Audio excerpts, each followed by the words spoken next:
Au Bénin comme dans d'autres pays, notamment africains, on donne généralement à l'enfant qui naît un prénom en langue maternelle. Maouklo, Dotou, Dodi, Sena, Tadagbe, Fifa, Sika, Pwefa et la liste est longue. Ce sont quelques prénoms donnés au sein de la communauté Fon du Bénin. Au-delà du sens véhiculé, ils sont la matérialisation d'une histoire, le résultat d'événements ayant marqué la venue au monde de l'enfant.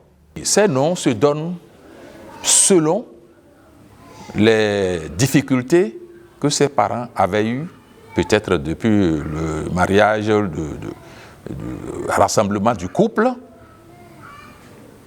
Les parents se penchent aux difficultés qu'ils ont eues avant de se marier ou les difficultés qu'ils ont eues dans leur famille avant d'être ce qu'ils sont aujourd'hui. Si nous disons Enagnon par exemple, et cela veut dire que peut-être que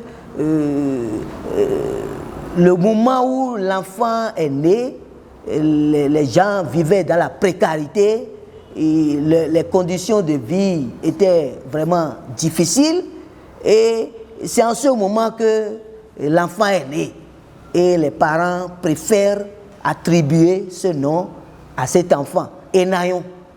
Cela veut dire que c'est un espoir. Ils ont espoir que demain, là, ça va changer.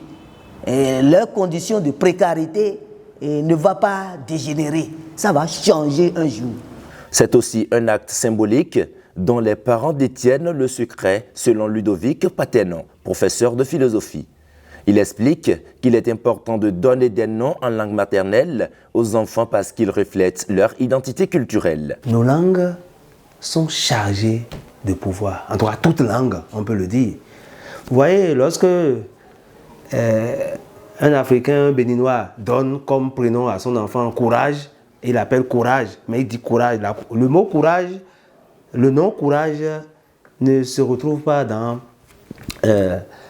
la langue Fon, par exemple. Au lieu de dire, par exemple, Akongpan, ou bien Akongpan là, c'est le courage. Mais quand c'est dit dans nos propres langues, ça véhicule le message et c'est chargé de sens en même temps de pouvoir. Pour cette dame, les prénoms indigènes influencent la vie de l'enfant. Si tu lui donnes le nom qui est un peu bon, qui parle bon, qui dit choses bonnes là, le bon là va suivre l'enfant. Mais le nom, c'est pas bon et toi aussi tu sais. Tu dis divers et d'ofonego. Et tu prends ça, tu donnes ça à ton enfant. Ça veut dire qu'on ne peut pas prendre confiance à cet enfant ou bien à cet enfant.